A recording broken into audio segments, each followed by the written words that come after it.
La Policía Nacional Bolivariana, Producto Nacional Bruto, impidió este martes a los trabajadores públicos de Venezuela que respaldan al jefe del Parlamento, Juan Guaidó, marchar hasta la sede del Legislativo, al que exigen aprobar una ley para la protección de los empleados que defiendan la democracia.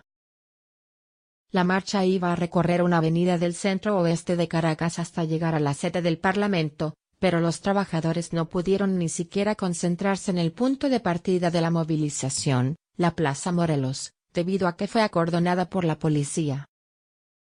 Una comisión de los empleados, sin embargo, acudió hasta la sede del Legislativo, y entregó un documento con la exigencia de que se apruebe lo que han llamado como Ley de Garantías Laborales.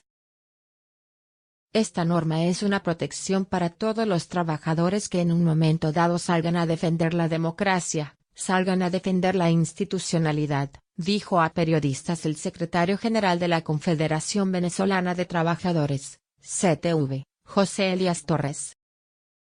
Explicó también que la ley busca defender los derechos de los trabajadores ante la posibilidad de que el Estado intente despedir a alguno por discriminación política. Los empleados también exigen al Parlamento que señale al responsable del masivo apagón que sufrió el país hace 11 días, y que debata si hay causales para que se emprenda un juicio a nivel internacional. Asimismo, exhortan al legislativo a que exija a la comisión enviada a Venezuela de la Oficina del Alto Comisionado para los Derechos Humanos de Naciones Unidas que se reúna con los trabajadores. Entre los trabajadores que tenían previsto marchar se encontraban empleados de la empresa estatal de electricidad Corpoelec, de la de comunicaciones Cantip, de la Cancillería, del Seguro Social, del sector petrolero y universitario.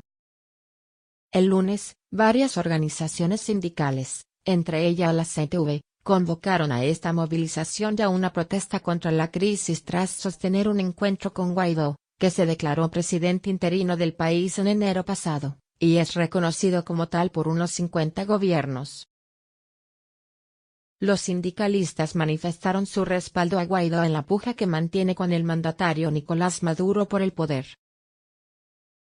Sin embargo, recordaron este martes que, así como le manifestaron su apoyo, también le exigirán que cumpla con la defensa de los derechos de los trabajadores que, aseguran, han sido violados por la administración